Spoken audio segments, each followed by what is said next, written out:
Hello, everyone, and welcome to the hub of learning about brain health. My name is Jasmine Spavieri, and I'm a science journalist who's going to take a deep dive into the science of sleep. So today I'll be interviewing the channel host and our brain expert. Dr. Galina is a board certified neurologist and neurophysiologist who is very passionate about holistic care and mind body wellness. Hello, everyone. In this video, this is going to be information for anybody that is struggling with sleep, anybody who wants to learn more about healthy sleep patterns, and anybody who may want to improve their brain health by sleeping much better. Perfect. So sleep, really important subject. I know that the internet is filled with sleep hacks. There's gadgets you can buy. If someone is having trouble sleeping, is there really stuff out there that helps? Are there solutions that can help us get better sleep? Yes, absolutely. And it helps us understand the science behind it. And once you get the right information, you can create some healthier sleep habits, which can potentially work for you. And yes, misinformation, on the other hand, can actually have the opposite effect and make it even more difficult for you to get sleep, make you more stressed out and more anxious about sleep. There's a lot of things I can see on social media and also just on online articles about different solutions like magnesium sleepy girl mocktails before bed, things like taping your mouth, and also using sleep trackers apps. Are any of these things that you could recommend? Yes, there's quite a few sleep fads out there, and so we can tackle some of them. So magnesium is something that has been shown to have relaxing properties. It actually has a vasodilatory effect, which means it can dilate the lumen of the blood vessels.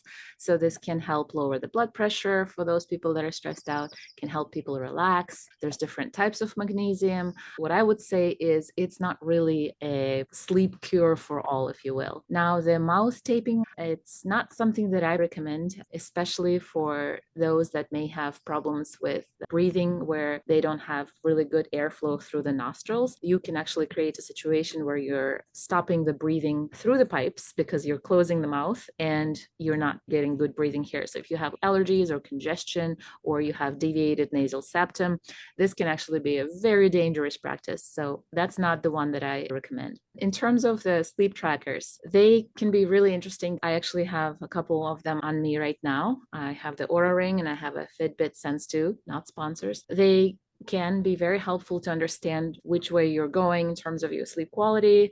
Are you doing better? Are you consistently sleep deprived, etc.?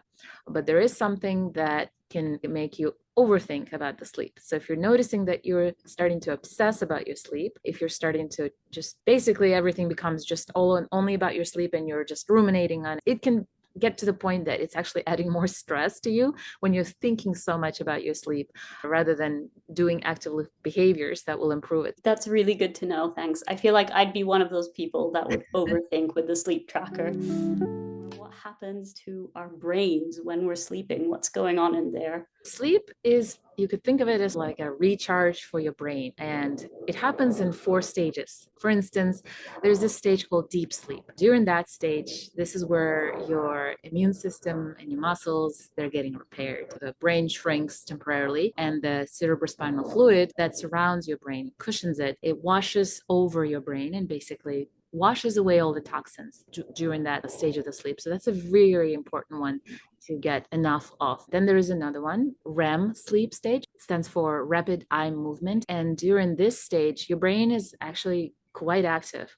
If you did the electroencephalography, you would notice the activity that would parallel that of an awake person, where your brain is basically buzzing, and it's literally doing that. It's processing memories, it's processing the experiences that you had, the new information that came at you during the day, locking it all away, making sense of it, and making it easier for you to remember. That's why when you take the test the day before, the best way to prepare for the test is to make sure you get enough sleep. And that's precisely because during that REM sleep is when you're going to integrate all that knowledge that you jam packed into your head the night before. I wish I'd known that in college. That would have been super useful information for me.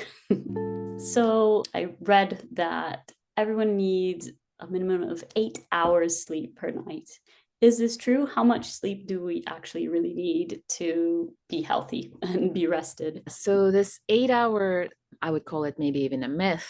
It's been something propagated out there, and that can become a point of obsession for people where if they don't hit that perfect eight, they think that, oh, I'm going to have a horrible day. And it's one of those things you wake up and you look at your watch and you go, let's see. Okay, my watch tells me I need to start feeling bad because I did not get my 8 hours of sleep. I want to dispel that myth and say you actually don't necessarily need precisely 8 hours. What is more important is that you get enough cycles of the sleep. So each cycle of the sleep consists of about 90 minutes, so an hour and a half, where if you have about 5 of those cycles throughout the night, you will feel pretty good. So that could mean about 7.5 hours. But again, it's personal. Some people, it will be 4 cycles that you cycle through and you feel pretty good. It's not about being specific to the minute. It's just more about how do you feel, and did you get enough restorative deep sleep, and did you get enough of the rapid eye movement sleep where your memory is getting consolidated. It's good to experiment and see what leaves you refreshed. I have had some people tell me they actually feel groggier when they sleep for, let's say, 8.5 to 9 hours than when they get 7.5 hours, but they like force themselves to stay in bed longer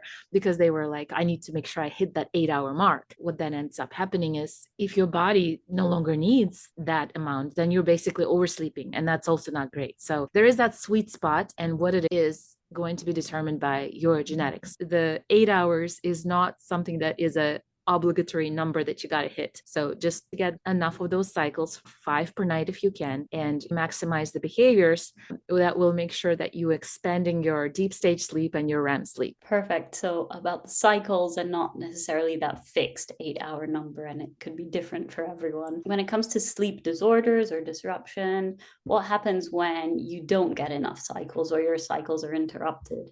If your cycle is interrupted, it can leave you feeling quite groggy, quite unrested. And again, this is because your brain is in need of that restorative reset during the night. And so you can miss out on critical processes that allow your mind and your body to recover if you don't get enough snooze. And this can affect quite a lot of things. So your blood pressure can go up, your immune system can go down, your decision making goes down, your creativity, the ability to tolerate stress and pain can go down. And so that's why sleep is so sacred.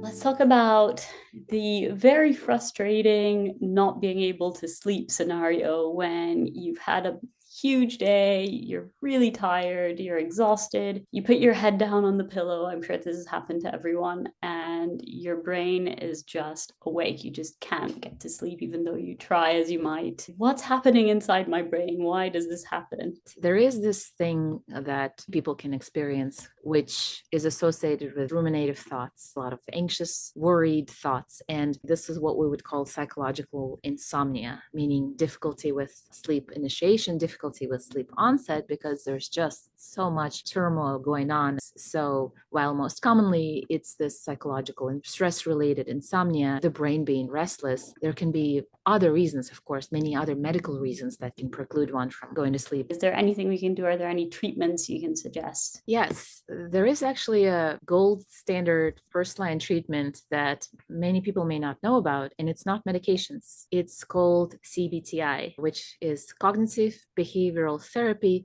for insomnia. Therapy that is typically offered by a psychologist who is trained in CBTI, and it's gold standard for helping people who are having this psychological insomnia. So CBTI makes sense if your insomnia is really affecting you on a more often than not basis. It basically retrains your brain so that you stop associating your bed with being awake and worried. I love the idea of being able to retrain our brain, and also the fact that there is a gold standard treatment out there that does not involve drugs. That's fantastic. Yeah. So I would sign up for that. So how exactly does the CBTI work? You know how sometimes we see a certain object and we associated that with behavior? If you have spent enough nights laying in bed, tossing and turning and not able to sleep, your brain starts associating your bed, that stimulus, with difficulty sleeping. So this is called stimulus control. That's part of cognitive behavioral therapy, is that we want to make sure that the stimulus control, we're going to address it, meaning that we are going to rewire the brain's thinking about the bed being a place where we toss and turn.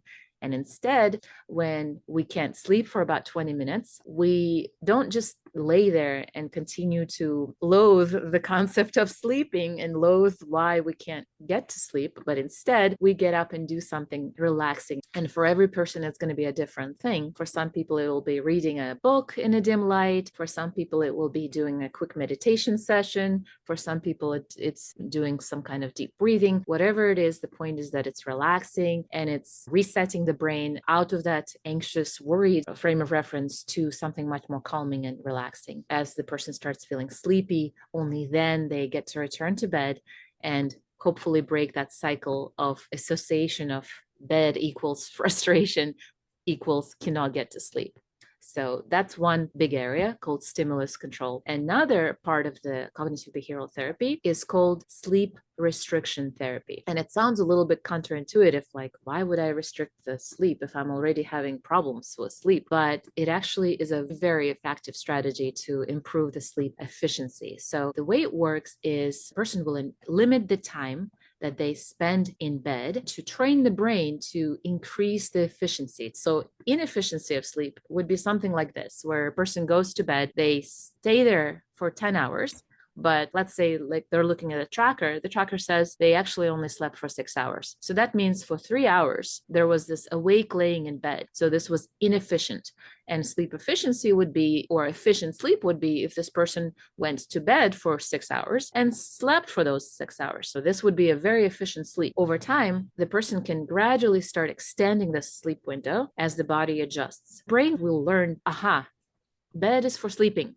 It's not for worrying. It's for sleeping and staying asleep. And it's not for waking up through the night. That's what you're going for, rewiring the brain to associate bed with sleep. I love it. And it makes perfect sense. And I love the fact that it's about breaking these sort of negative patterns and negative habits that you get into and retrain your brain. And is there any part of it that also focuses on like how you can get rid of these anxious thoughts that we have sometimes at night? Okay, so this is another very instrumental aspect of CBTI, in that your thoughts that keep you awake, those anxious thoughts, they are being challenged. A person can have this sort of beliefs, limiting beliefs, if you will, about sleep. So just like you can have limiting beliefs about when you have depression, I'm not worthy or I'm unlovable. And that's why CBT can help with depression because it addresses those limiting beliefs. The same idea is applied here to chronic insomnia, where instead of this belief that when I'm in bed, I'll never fall asleep, tomorrow is ruined, you take those unhelpful, not serving you sentences and beliefs, and you reframe them into something much more helpful and adaptive. So it could be something like, my body will rest even if I don't sleep perfectly tonight. You can basically shift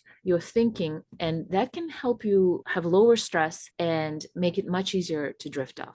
Perfect. So instead of fighting all this, you're going with it and you're working with your brain to fix it rather than against it. Exactly. And multiple studies have shown that it's more effective than medication for long-term sleep improvement. And yet what I see in my clinic is a lot of patients who come in, they are already on sometimes more than one medication, when really what needed to be initiated was the CBTI, but they've never even heard of it. That's why I think the education component is important here, because most people don't know that medications are inferior to CBTI in terms of the long-term sleep improvement when you have things like psychological insomnia.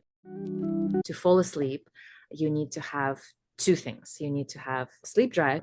The moment you hit the bed, you're out. That's a good sleep drive. And another one is sleep cycle, so circadian rhythms. Could you just go a little bit more into exactly what this sleep drive is? Is it something inside our brains? So we can be tired, but we can have a low sleep drive. Is that correct? Exactly. During the day, your brain naturally builds up this chemical. It's called adenosine. And this chemical is what promotes this sleep, this need to go to sleep, this fatigue. And the more adenosine that our brain accumulates, the higher the sleep drive is going to be at the end of the day. Kind of your signal, oh, it's time to wind down. Now, adenosine level is going to drop again in the morning after you rest. And interestingly, things like caffeine, like that is why coffee can help us feel more awake, because it blocks which molecule receptor? You guessed it, adenosine. So it can disrupt this process and it'll bind to the adenosine receptor. And think of the receptor as this sort of like a key and a lock. So normally adenosine will, let's say this is adenosine, and let's say that this is a receptor. So normally adenosine fits into this receptor, like a key would fit into the lock, and you can just open up the lock, right?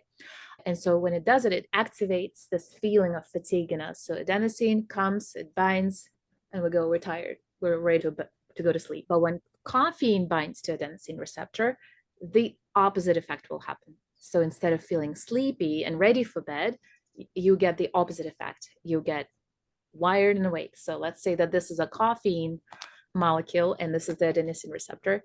It'll make you go, wow, wide awake. And it can stay in your body for up to 10 hours. So that's why it's a good idea to keep away from those caffeinated drinks after 12 p.m. if you want to have sufficient sleep drive. Okay, so that's interesting. So the adenosine builds up during the day. When there's enough of it, it makes me feel tired, like I want to go to sleep. And if I have a coffee, it's going to stop the adenosine from doing its job of making me feel tired. Exactly. And if I take a nap, does the adenosine go away? Does it reduce my sleep drive as well? The nap is going to affect your adenosine. That's why the timing is important. So that's your circadian rhythm, the natural sleep-wake cycle. So your nap can affect your circadian rhythm. And your nap, yes, it will basically, let's say you take the nap very close to bedtime, but it's not quite when you want to go to bed. So let's say your bedtime is 10 p.m. but you were super tired, you came home exhausted, and it's 8 p.m. and you decided to go to bed 2 hours earlier than your circadian rhythm normally lets you do. You will wake up at, let's say, 9 o'clock. Let's say you had your 1 hour nap. You will feel more refreshed. Your adenosine level will have come down. But here's the problem. Come 10 o'clock, your body is no longer going to have that sleep drive because you have reset your adenosine set point. And now you need to wait longer for adenosine to build up again in your brain so that you feel tired again. And that is That what makes late sense. naps, the late nap is the worst to do if you want to go to sleep on time. So if you do want to take a nap, you want to do it a little bit earlier in the day. And that's why I don't let my toddler sleep past 3 p.m. Exactly. And the circadian rhythm. So this is the same as the sleep rhythm, right? So how do you get that right? How do you work with that? How do you get that? So it's circadian rhythm. You can think of it as your natural sleep-wake clock. It's literally like a clock. So our bodies, they have this regular patterns. And just like with menstruating women who have this cycle, right? Once a month, you get this sort of cycle. We get this cycling throughout the day. So, every sort of 24 hours, you get this hormones that are secreted at a very specific time of the day. And these hormones, they have a circadian life. So basically, they will have the circular patterns, the ebbing and flowing throughout this 1 day period. For instance, a hormone like melatonin, some people have heard of it because you can take it as a substance over the counter. It's a sleep hormone. It's a hormone that is released from a pineal gland, small tiny area in your brain. It starts getting released in the evening after sunset. So as your body temperature drops, and as it gets darker outside, similar to adenosine, which goes up, your melatonin is also going to go up. And similar to adenosine, which goes down in the morning, your melatonin is going to go down in the morning as the sun comes out and as your body temperature rises, which is why, by the way, if it's really hot in the morning, that can actually awaken you before you're ready to wake up. So you want to make sure your temperature is cool, but that's a different side point. So exposure to bright lights before bedtime can actually suppress your melatonin. It's equivalent to drinking that cup of coffee at bedtime. That will suppress your adenosine effect. Light is like your caffeine in the evening. So very bright light will actually suppress your melatonin and it will make it difficult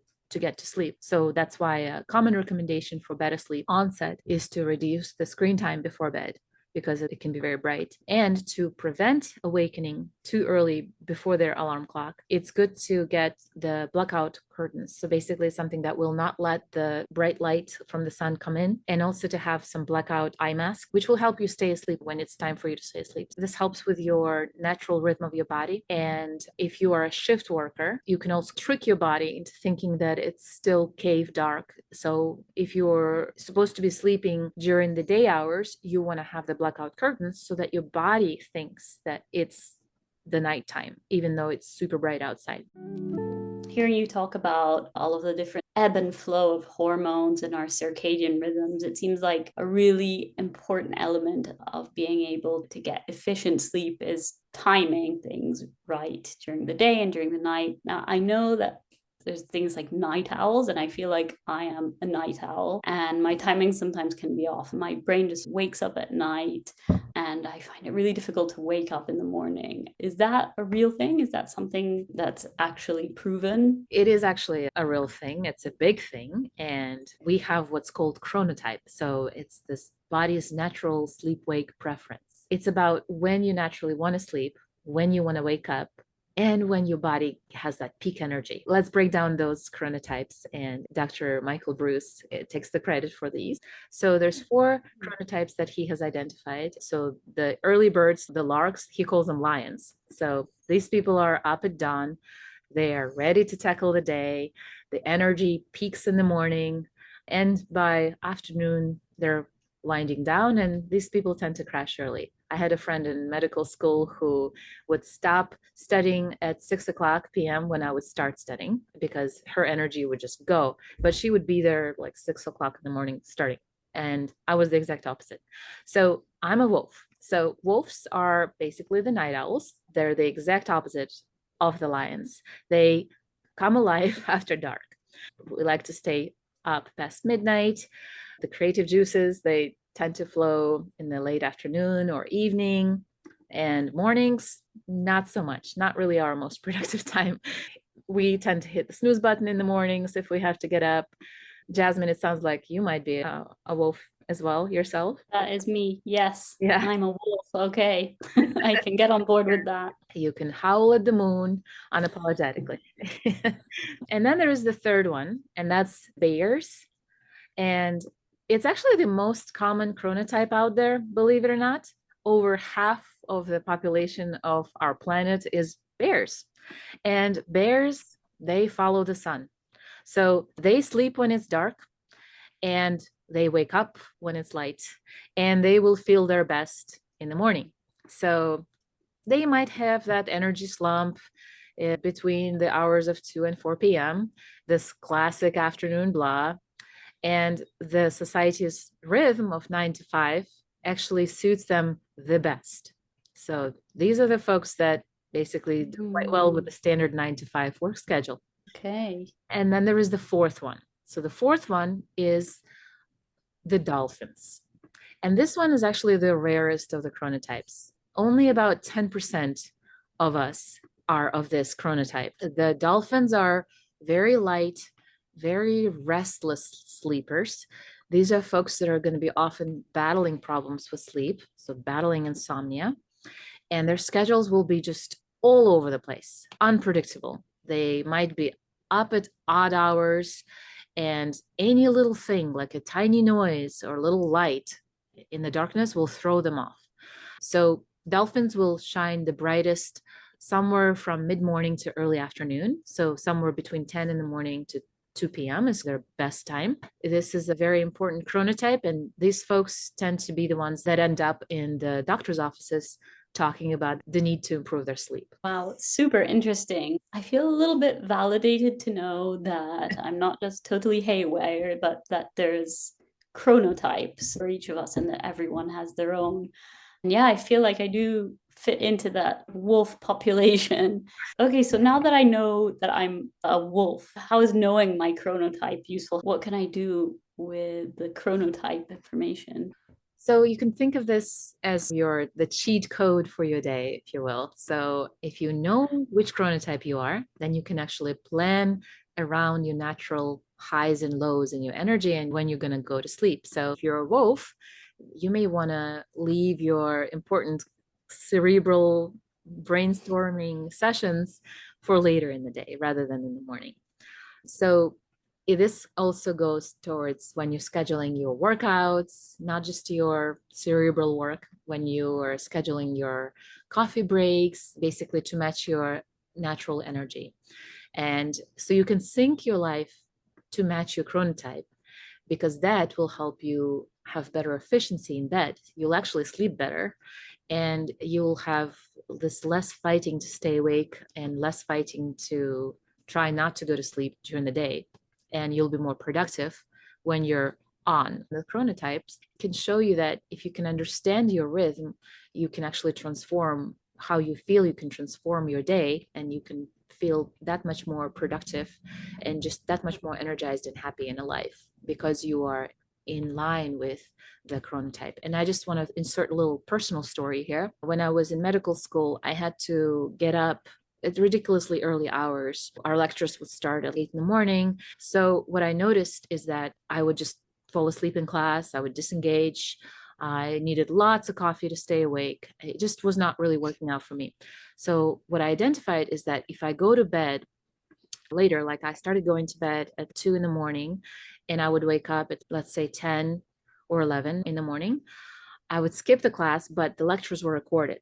So I was able to, I'm not condoning skipping class, but what I am saying is that I actually realized that I do better when I shift my sleep schedule. So I noticed I started sleeping much better.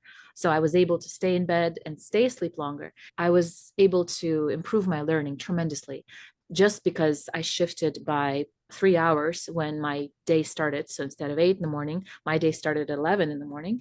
But I was able to do that because I knew I didn't have to get up at 6 o'clock in the morning to go to class and only to fall asleep in the class. So Are chronotypes set in stone? Can they change? that's a good question. So they are rooted in genetics. That's your baseline. I'm a wolf at heart. I've always been a wolf at heart.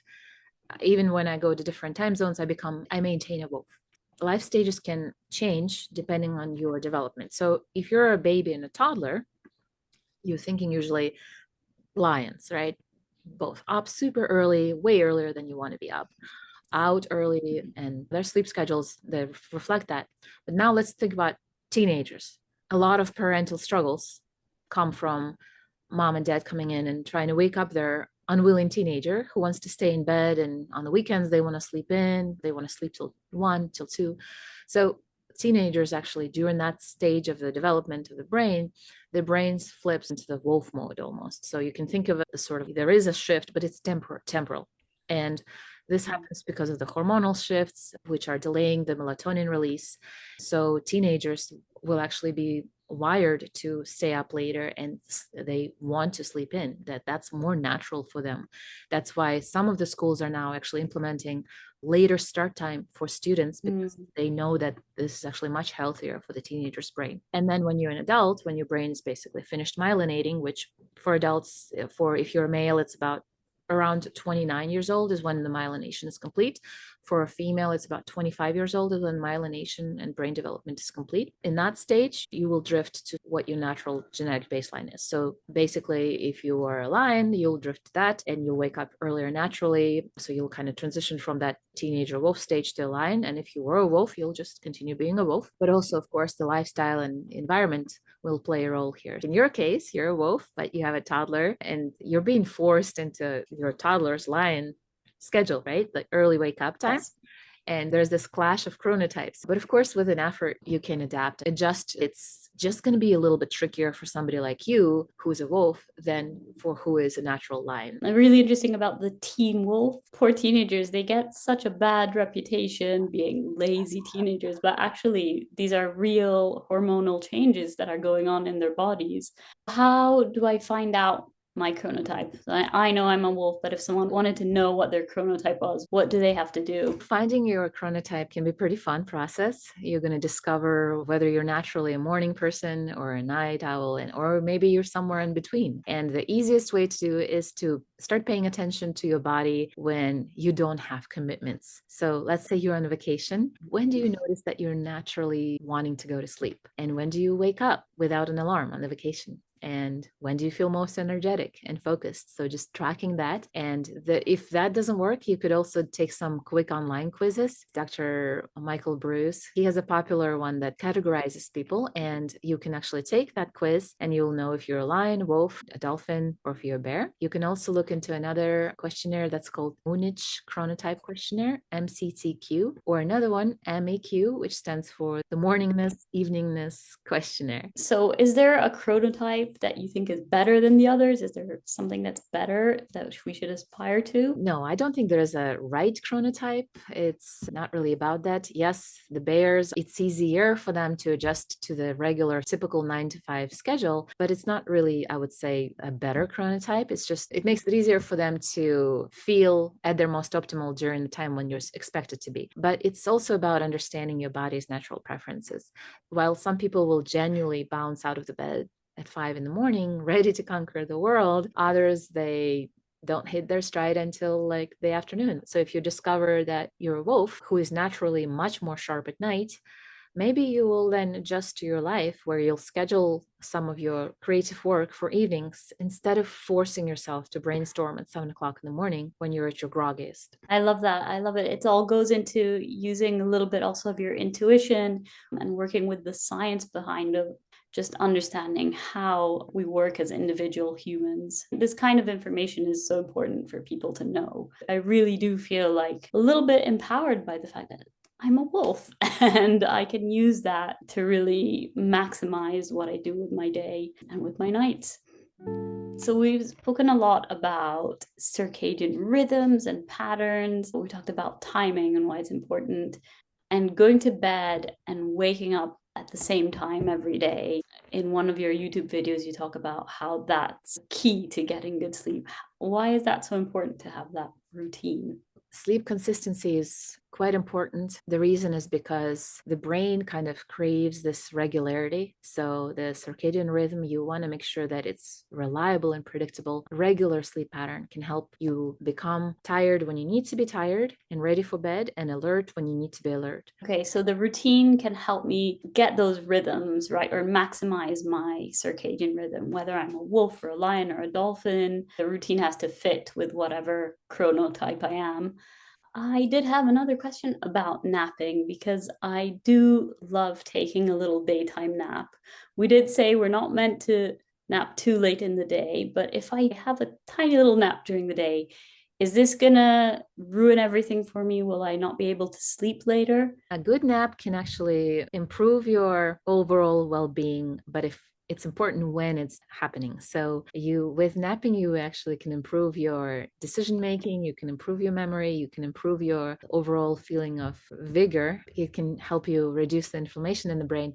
But the key is to try to take the nap closer to when you woke up originally. So let's say you woke up at 8 in the morning. If you need to take a nap, try to do it before 2 p.m. in the afternoon. Make sure that the nap is not too long. So you want to keep it short, anywhere between 30 minutes to 90 minutes, basically to have one cycle there and no more than that. If you go more than one cycle, you'll actually feel really groggy after that nap. You'll have a hard time awakening from it.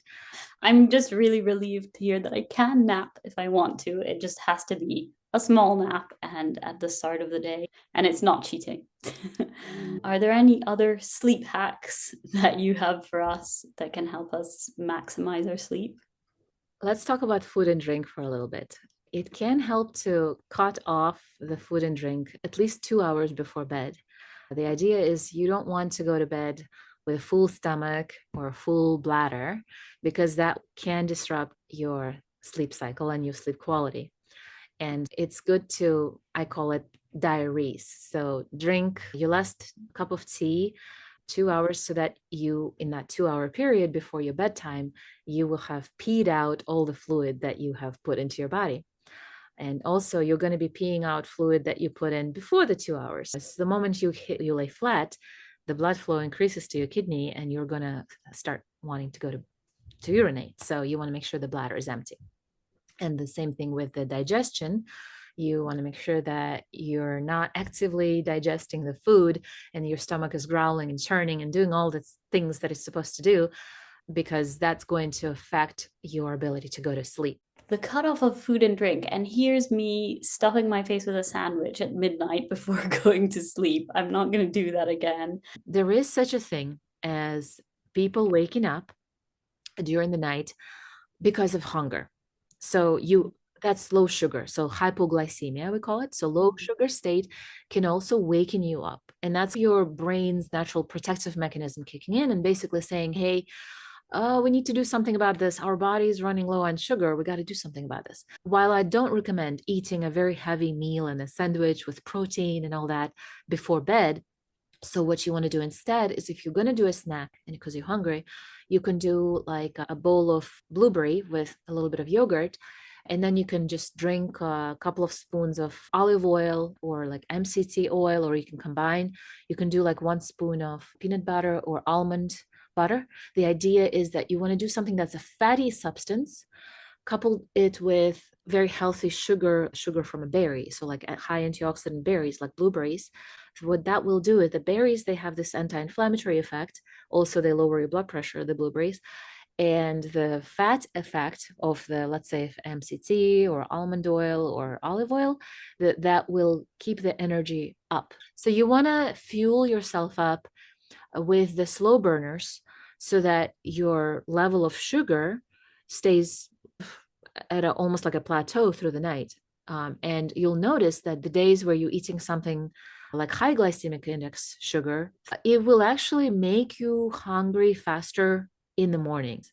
And the reason is because when you introduce more processed sugar into your bowel, into your gut, it actually affects the gut flora. So it makes it possible for not so healthy bacteria to proliferate, and it shuts down, outcompetes the good healthy bacteria.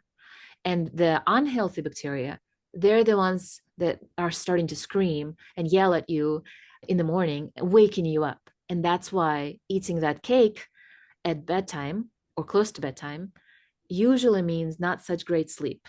Okay, that makes a lot of sense. So if I do need to have a snack because I'm really hungry and I don't want to go to bed hungry, something healthy, something with a low glycemic index, something that has slow release energy. In terms of the winding down, you want to start powering down your tablets, your laptop, again, early on, at least an hour before bed, maybe even more than that.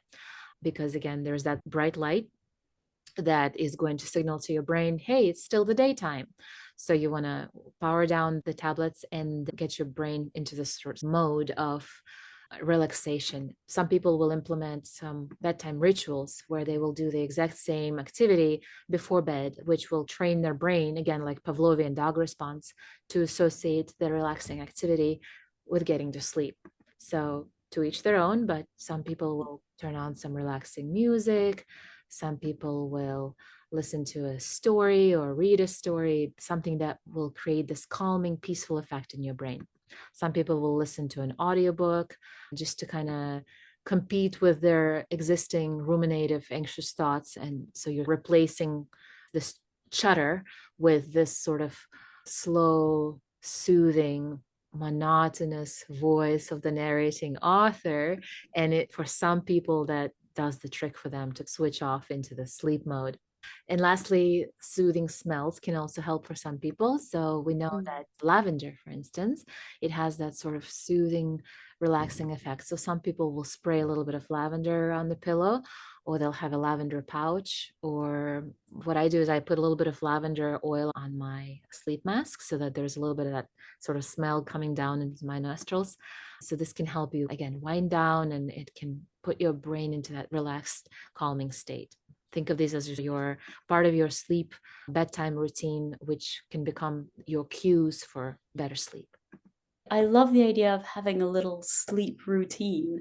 I do it for my toddler. I read her a book, I put her pajamas on, I tell her a story, and it works. So, yeah, why not do it as adults? Have a little routine, listen to a soothing book, and smell some lavender. And it's so important because the time before bed, as you're falling asleep, your brain is highly suggestible. And so the experiences that you're giving it, whether you're reading a book or you're doing an activity where you're like putting some lotion on you and you're soothing yourself, that is going to incept the kind of dreams you're going to have. So more calming and soothing activities means more restorative sleep, more peaceful sleep, because some people Wow. wake up because they're having nightmares. You can have nightmares incepted by reading, for instance, CNN, constant negative news.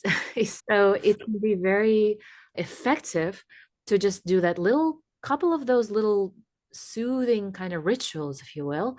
And again, your brain will, if they're the same, your brain will appreciate the predictability very quickly. The brain is excellent at pattern recognition. So you can introduce this new thing that you're doing, and it will literally translate to how well you stay asleep. So you won't wake up as much because of this restlessness. Think of it as like you're shutting down the nuclear reactor. You got to turn off all the buttons. Otherwise your brain is just gonna keep on. It's gonna stay hot and dangerous and Yeah. explosive. So you want to just cool everything down. We've got ourselves a nice bedtime routine going on. There's still, as you mentioned, the outside world and all of the things we need to do during the day, work, to-do lists. Is there anything, any brain exercises we can do to shut out those intrusive thoughts and get back into beautiful unicorn dreamland that we try to create for ourselves? So yes, absolutely. So besides just watching lots and lots of videos about unicorns, you can try to address your stress and anxiety levels. So we know that stress and anxiety are major disruptors to sleep quality. I've mentioned this, so that exposure to negative news can increase your level of restlessness. It's important to control it. So how do you do this? There are several brain exercises that can help you quiet the mind and basically address those potentially intrusive negative thoughts and promote the relaxation before bed. So one method that already has been pretty popularized, so this is nothing new, but it's pretty effective. It's called yoga nidra, and it's also called yogic sleep. And it's a type of guided meditation that will induce this deep relaxation by focusing on the body, the breath, and visualizations.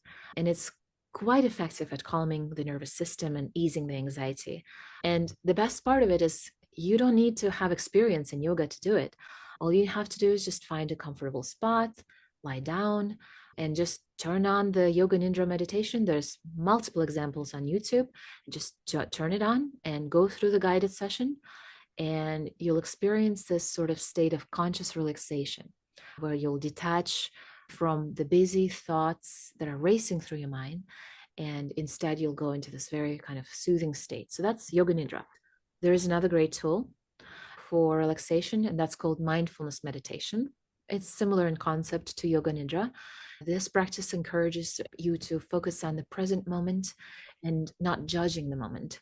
So this can help you reduce your worry thoughts about the past, and it can reduce your anxious thoughts about the future by keeping you focused on that one thing. So let's say it's mindfulness of breathing. So you can bring awareness to your breath.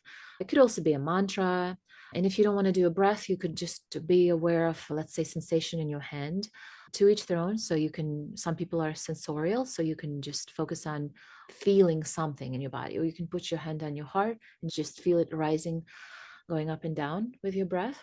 The importance is, what is it that you're going to keep bringing awareness to without judging it again and again? And so you're training your mind here to return to the present moment instead of spiraling into this sort of the future that hasn't happened yet, or ruminating on the past that already has happened that's making you anxious. So you can start with just a few minutes each night before bed. You can do it on your own, or you can use sometimes some of the sleep trackers, some of the smartwatches. They actually have a meditation option where it'll like buzz. Like I use one of the watches that just, it has this buzz. So it buzzes on the inhale and it buzzes on the exhale. It guides me. And this way, when I start thinking about something else, the buzzing brings me back to the breath. You can use assistive devices to keep you present with what you decided should do your mindfulness activity. Point is, you're staying with that one thing, and it's going to displace all that mental chatter. For some people, the mindfulness meditation may not be effective because the chatter may be just too much, or the stress in the body can be just too much. And for these folks, it can actually be more helpful to address the body tightness on a somatic level. So for this, folks, progressive muscle relaxation may be a better strategy to soothe the mind. And I did a separate video on this. You can check it out, called Progressive Muscle Relaxation, but it involves systematically tensing and holding for a few seconds a muscle and then relaxing. And you're going to go through different muscle groups in your body. It's helpful to go in the order. You can decide if you want to go from the head down all the way to your toes, or if you want to start from your toes and go all the way up to your head. But the idea is that you're creating this yin yang effect. So first you're clamping it down, you're making it really tight, and then you're releasing it, and you'll feel the relaxation. You can do this now with me. So try to clench your fist like this really hard, and then hold it for about 3 seconds. So 1, really hard, make it shake. 2, 3, and then release the tension. Ooh. Do you feel how it almost feels like limp? Yeah. So what happens is when you activate the muscle, and then again, this is science-based, but when you activate the muscle, you get all this like ATP, right? The muscle bundles, they're coming, the shortening of sarcomeres, the muscle is basically tensing up. So it's using up all the energy that it has. And then you do that, you use up the energy, then you release it. And then there's that yang effect, right? So the yin is the tension, the yang is the relaxation. And so that signals to your brain, it's time to unwind. And it's this interesting thing that happens where, because the body feels tired and relaxed, the brain starts feeling tired and relaxed. It's fascinating how effective this thing is. And many people, they've actually told me when they've tried this particular exercise, this is what did the trick for them. Or you can combine them. You can do this thing where you first do the progressive muscle relaxation to make sure you address all of your sort of tension, all that somatic release. And then once your body is nice and relaxed, now you can do the cognitive, the mental part of it, the mindfulness meditation or the yoga nidra. That's more of a mental relaxation. All of these things are at our fingertips. It's just something that's so accessible. It just takes a little bit of knowledge and a little bit of know-how, and you've got a way to calm your mind. You can think of this as a menu, right? So there's more than one way to get to full belly. You're going to get the same result whether you choose dish 1, dish 2, or dish 3. You're going to get satiated, right? You'll get fed, you'll get happy, you'll get relaxed. So you could have a different menu at your disposal. And there will be some days where it will be enough just to do the mindfulness, the quick 10-minute mindfulness relaxation, where you're just focusing on your breath, for instance. And then some nights you will need all 3 because you're extra starved, for instance. And some nights you will need nothing because your sleep drive is so good and so excellent that you don't even need to rely on this because you're out. You're out, you're out. So I think it's important to know that you have to experiment with yourself to know in which situations these techniques will be most effective, because our bodies, everything is interconnected. Our physical sort of tightening in the muscles, it is connected to some emotion, and releasing it, sort of letting it go, processing it, really does have that direct link from the body to the brain. So the whole mind body thing. So that's why it's really good to know what your options are and become introspective in understanding in what situations do I need to use this particular strategy. Would you like to elaborate a little bit more about the breathing techniques? Because I've heard those can be really helpful when you're trying to get some rest. Yes, so deep breathing exercises, they can be part of meditation, or you can just do and call them breathing exercises and take out the term meditation out of it. So they can be also incredibly helpful for lowering the stress levels. There is techniques like, for instance, diaphragmatic breathing, where you focus on breathing so deeply into your belly that you actually can see your belly rising and going down, rather than the shallow sort of chest breathing. So that's called breathing through the diaphragm. And the reason it's called that is because diaphragm is this big muscle that sits right underneath your lungs. And when we take in, and it's like this dome shape like this, if you're inhaling, your diaphragm is actually going to go down like this. And then you're exhaling, it's going to go back up. So when you're doing diaphragmatic breathing, it can help thinking about that muscle fully contracting and fully relaxing. By bringing your diaphragm down, you essentially allowing the lungs to expand more. Therefore, your oxygen exchange is much more optimal and you're going to feel much more at ease. So that's the diaphragmatic breathing. The other breathing is called 4-7-8 breathing. Of course, the diaphragm is also going to be affected, but here you're anchoring to you're counting in seconds for how long you're inhaling, for how long you're holding your breath, and for how long you're exhaling. So 4 would be you're inhaling for a count of 4. So 1, 2, 3, 4, you inhale. Then you're going to hold for 7 seconds. So hold 1, 2, 3, 4, 5, 6, 7. And then you're going to exhale for 8 seconds. 1, 2, 3, 4, 5, 6, 7, 8. And then you're going to repeat this multiple times. What this does is this actually activates your parasympathetic nervous system. And that's the system that's responsible for promoting the relaxation and reducing stress response. So all of these methods, the diaphragmatic breathing, the 4-7-8 breathing method, it helps bring down your heart rate. If you were to put on a heart rate tracker and you did this breathing exercise, you'll actually see a drop of your heart rate significantly as you're doing this sort of longer exhale. Like literally, it'll go like you're inhaling, the heart rate will accelerate a little bit, and it'll go, and then as you exhale, you'll go to do, it'll go to do, and then inhale again, it'll go up to do, and then exhale, go down to do. So that's why it makes more sense to expand the phase where you're exhaling to make it longer, because you're making the period that the heart rate is slowed longer. And when the heart rate is slow, your brain, your body perceives this as, oh, we're at rest. Because when is the heart rate slow? If you're healthy, right? It's when you're resting, it's when you're relaxing, you're meditating, sleeping. That's when your heart is slow. And you're mimicking what sleep is like. So you're fake it till you make it thing, where you tell your body, okay, we're calming down now, we're cooling down. Yes, you are basically making your body physiologically similar to the state in which it is when you're sleeping. Exactly. That's why the heart rate, we know during sleep, the heart rate actually drops quite significantly. And we also know that the breathing rate slows down significantly during sleep. And in the first stage of sleep, we know the frequency of the brainwave becomes slower. So they're called theta waves in the light stage sleep. And in the deep stage, it's actually delta, which is like 2 to 4 hertz, very slow. That's why they call it deep, slow wave sleep, because your things are just, everything's slowed down. That you're preparing your body physiologically on a neurophysiological level, electrical level, heart rate level, blood vessel level, breathing level, lung level, on every like system that you can think about, the heart, lungs, brain, blood vessels, you're making it like, yeah, you are like, this is it. My vessel is as if I'm already sleeping. So the transition is that much more smooth.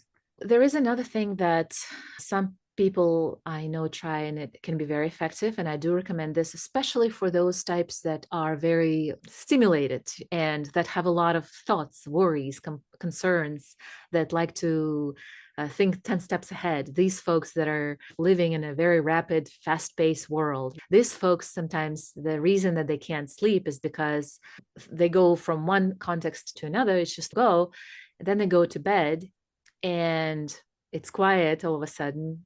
And then the brain is, okay, now is our time to start processing everything that you've experienced today. So let's start. Number one, that conversation with Corey.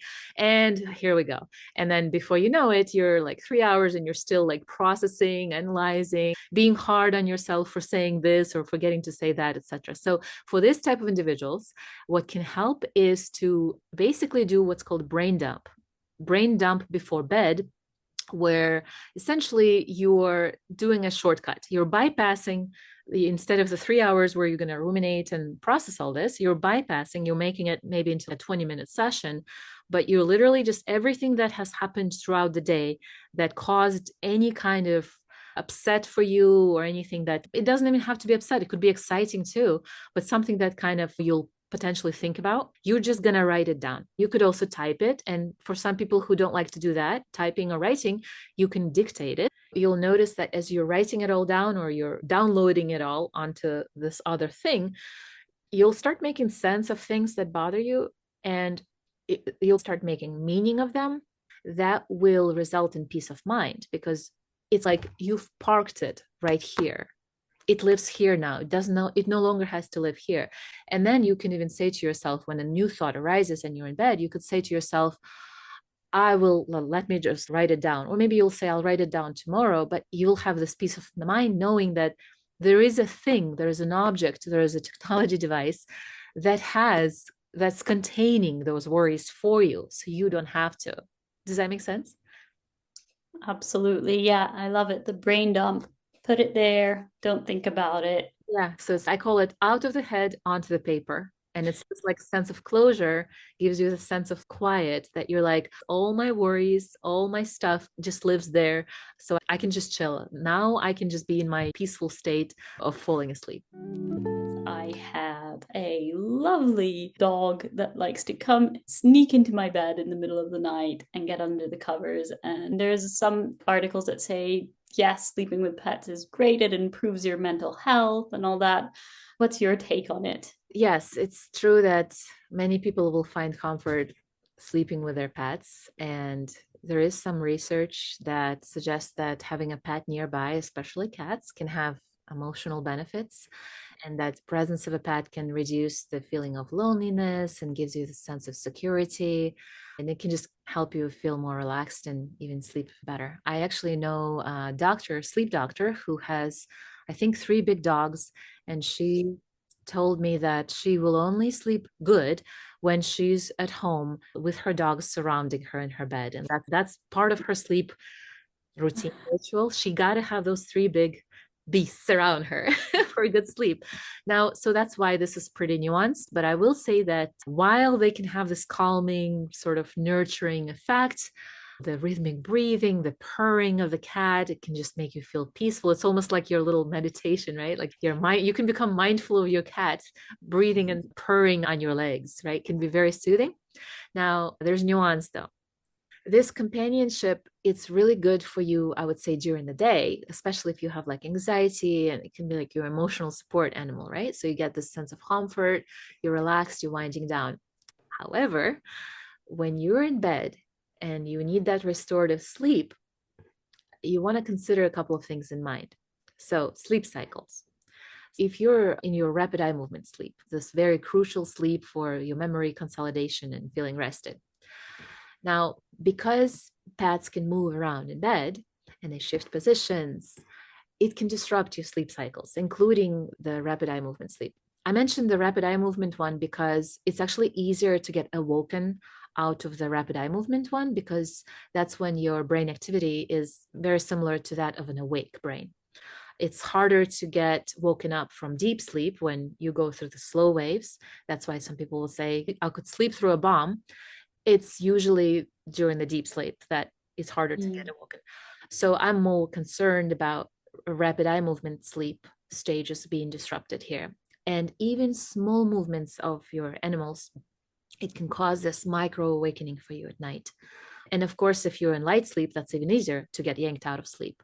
So you want to reach the enough of that sort of deep restorative sleep and quality rapid eye movement sleep. That's really what it's all about. If your pet is restless sleeper and it moves around and it climbs on you, climbs off at this, and it starts like barking or meowing or biting on your ear, whatever it is that your animal may end up doing, you'll actually wake up multiple times through the night without potentially even realizing it, but your crucial sleep stages could get affected. And what happens is, over time, this micro disruptions in your sleep, they can actually add up, and they will spill into how rested you feel during the day. So you'll feel tired, and even if you spent a full night in bed, you'll just feel like you didn't really get good quality sleep.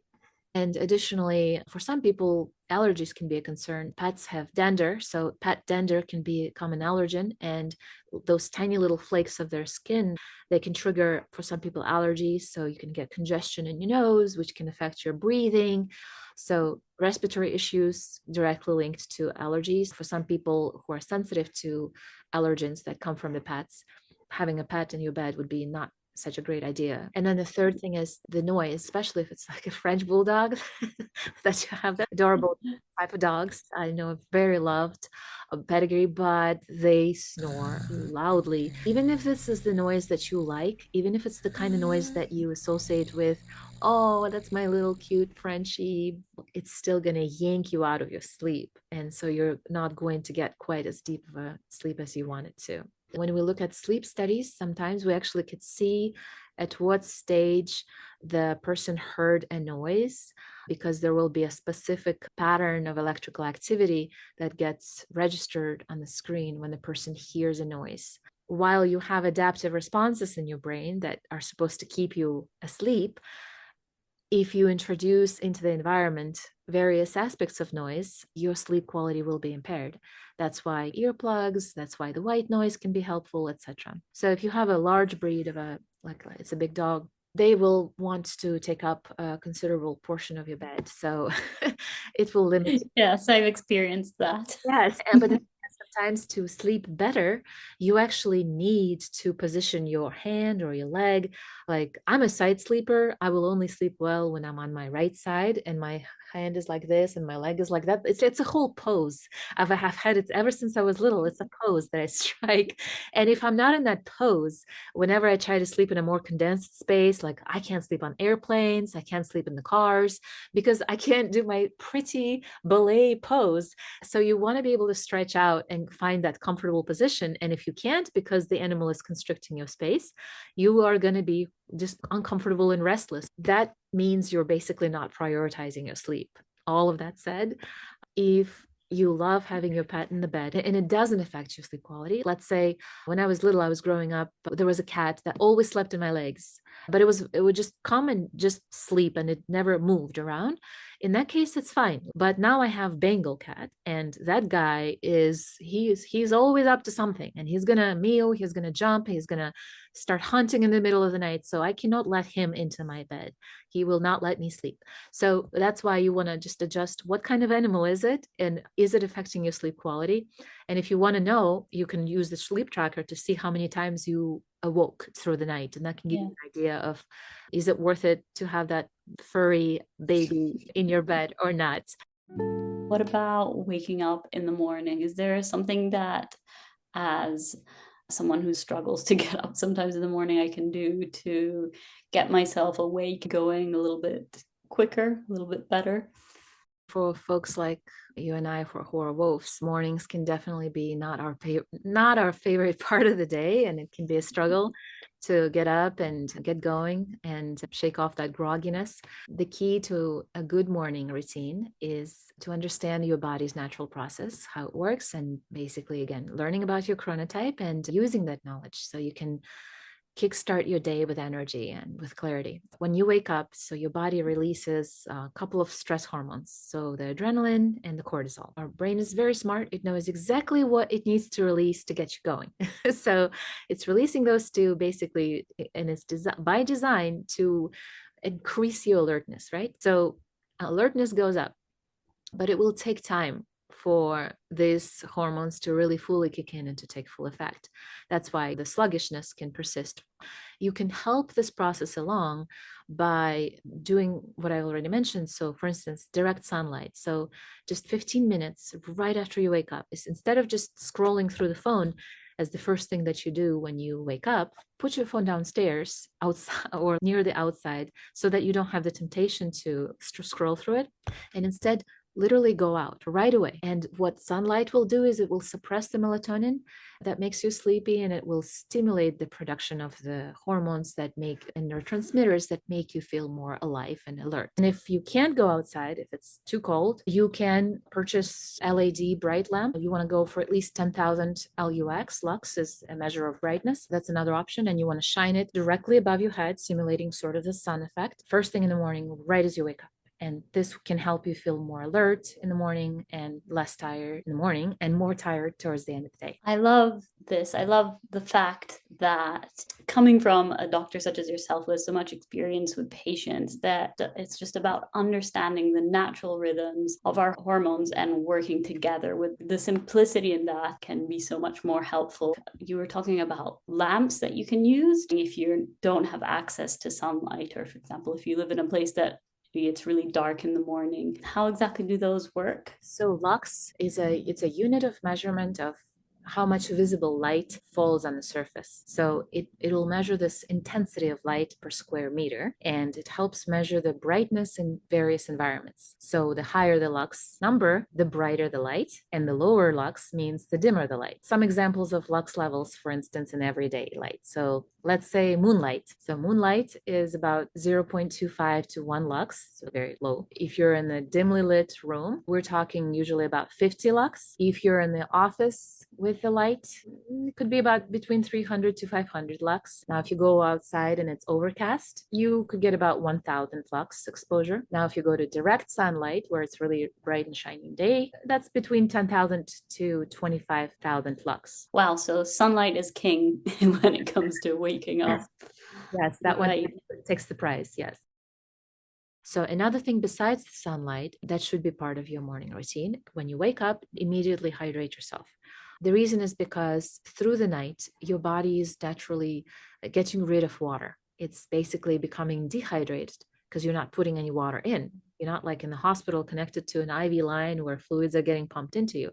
You're evaporating through the breathing. Sometimes you're going and peeing a couple times a night. So you want to drink immediately, first thing in the morning, as soon as you wake up, because what will happen is you'll rehydrate your brain, you'll jumpstart your metabolism, and think of it as like a well-oiled machine.